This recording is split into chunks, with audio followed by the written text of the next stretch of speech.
Good evening, students.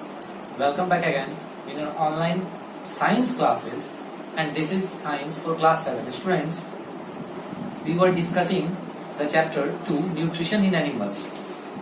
So student, nutrition in animals में हम लोग डाइजेशन को देख रहे थे और आज हम लोग देखेंगे human digestive system.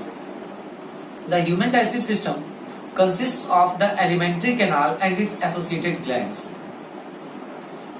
The various organs of the human digestive system in sequences are mouth cavity, oesophagus, stomach, small intestine, large intestine, rectum and anus. And the glands which are associated with human digestive system are salivary glands, liver and pancreas. So student, we will see all these parts one by one. The first one is mouth cavity. Food is taken into the body through the mouth. The digestion of food starts as soon as we put the food in our mouth. Basically food का जो digestion है ना वो mouth से शुरू होता है. जैसे ही हम लोग माउथ में फूड को डालते हैं डाइजेशन स्टार्ट हो जाता है.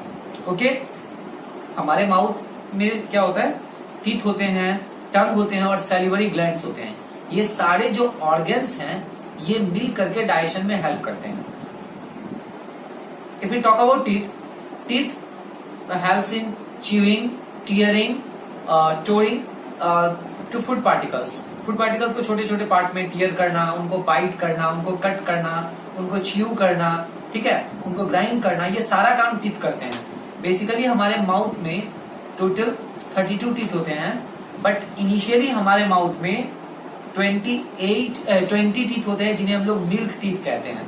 मिल्क टीथ के बाद सेकेंड टाइम जो हमारे माउथ में टीथ होता है उसे परमानेंट टीथ कहते हैं और तब वो 32 इन नंबर्स होता है. तो बेसिकली ये टीथ जो होते हैं वो हेल्प करते हैं हमारे फूड के डाइजेशन में. Okay, the second one if you talk about tongue. Tongue क्या करता है, उन फूड्स को क्या करता है, टंग पे सैलिवा होता है, वो फूड को लिक्वस सब्सटेंस में कन्वर्ट करता है. जो कोई भी ड्राई फूड भी आप खाइए, देखिए अंदर जैसे जाता है वो लिक्वस हो जाता है, चिपचिपा हो जाता है. वो क्यों, तो हमारे टंग में हमेशा क्या होता है, सैलिवा रहता है. जो सैलिवा फूड को क्या कर देता है, डाइजेशन में हेल्प करता है, स्मूथ बना देता है. Beside this if you talk about salivary gland, salivary gland basically saliva को सेक्रीट करने का काम करता है. वो सेक्रीट करता है सैलिवा को और तब वो सैलिवा जो है हमारे फूड को क्या करता है, डाइजेस्टिव बना देता है. टंग जो होता है उसमें 4 टेस्ट पैपिली होते हैं. दैट मीन्स स्वाद बताने वाले. एक पार्ट सार टेस्ट बताता है, टंग का एक पार्ट आपको स्वीट टेस्ट बताता है, एक बीटर टेस्ट बताता है, एक साल्टी टेस्ट बताता है. तो ये सारे ही जो पार्ट्स है माउथ कैविटी के, आइदर टीथ और टंग और सैलिवरी ग्लैंड, ये सारे फूड के डाइजेशन में हेल्प करते हैं. अब जो फूड हम लोग च्यू करते हैं या फिर डाइजेशन के लिए स्टार्ट करते हैं, माउथ में लेते हैं, वो फूड हमारे माउथ कैविटी के बाद पहुंचता है हमारे फूड पाइप में, जिसे हम लोग ओइसोफेगस भी कहते हैं. ओके, ओइसोफेगस बेसिकली एक पाइप है जो फूड को माउथ से लेकर के स्टोमक तक पहुंचाने का काम करता है. बेसिकली ये कैरियर है जो फूड को माउथ से लेता है और कहां पहुंचाता है, स्टोमक तक पहुंचाता है. सो ओइसोफेगस में जो फूड आता है वो एक मूवमेंट के थ्रू ऊपर से नीचे जाता है. इस मूवमेंट को हम लोग कहते हैं peristaltic movement. Okay, peristaltic movement means what, जब फूड अंदर जाता है माउथ के बाद फूड पाइप में, तो फूड पाइप का वो एरिया लार्ज हो जाता है. जैसे वो फूड नीचे खिसकता है तो फिर वो एरिया क्या होता है, इनक्लोज हो जाता है. तो इस तरह एक मूवमेंट होता है like this. This is called peristaltic movement. और इसके वजह से फूड कहाँ आता है, स्टोमक तक जा पाता है. अब जब हमारे स्टोमक में फूड पहुंच जाता है, स्टोमक में एक थिक वॉल होता है एब्डोमेन के लेफ्ट साइड में. ये स्टोमक एक थिक वॉल स्ट्रक्चर है और एलिमेंट्री कैनाल का ये सबसे बड़ा पार्ट है. यहाँ पर स्लाइटली डाइजेस्टेड फूड जो होते हैं माउथ से स्टोमक तक पहुंचते हैं और बेसिकली डाइजेशन यहाँ पर भी होता है फूड का. स्टोमक के जो इनर लाइनिंग्स हैं उनमें म्यूकस होता है, हाइड्रोक्लोरिक एसिड होता है और डाइजेस्टिव जूसेस होते हैं. ये सभी फूड को डाइजेस्ट करने में क्या करते हैं, हेल्प करते हैं. अब यहां से फूड पहुंचता है small intestine. Small intestine alimentary canal का लॉन्गेस्ट पार्ट है.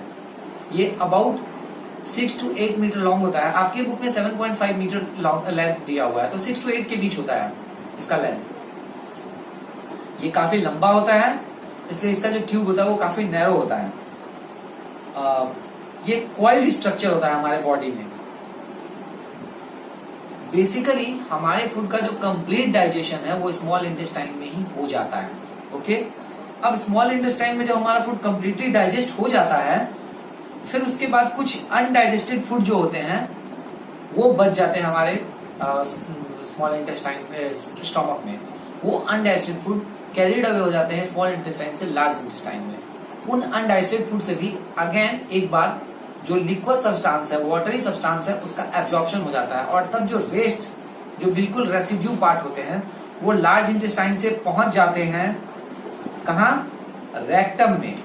और रेक्टम में पहुंचने के बाद यही फूड चला जाता है, यही अनडाइजेस्टेड फूड एनस के थ्रू हमारे स्टोमक से बाहर निकल जाता है। In this way the process of digestion completed. Okay students, आप बहुत ध्यान देंगे कि लार्ज इंटेस्टाइन जो होता है वो अनडाइजेस्टेड फूड मटेरियल से वाटर को पहले एब्जॉर्ब करता है। वाटर को एब्जॉर्ब करने के बाद जो पार्ट बचता है वो हल्का सेमी सॉलिड हो जाता है, और वो पार्ट फीसेस के फॉर्म में रेक्टम में पहुंचता है, रेक्टम में स्टोर होता है। रेक्टम के बाद वो एनस से हमारे शरीर से बाहर निकल जाता है, और इस प्रोसेस को कहते हैं इजेशन। Now will talk about why do we get hiccups. हमें हिचकियां क्यों आती है? आपको पता होगा कि जो विंड पाइप है, जिसको हम लोग ट्रैकिया कहते हैं, वो एयर को कैरी करता है नॉस्ट्रिल से लंग्स तक, और वो जो फूड पाइप है वो फूड को कैरी करता है माउथ से स्टोमक तक। तो ये जो विंड पाइप है वो फूड पाइप के एडजेसेंट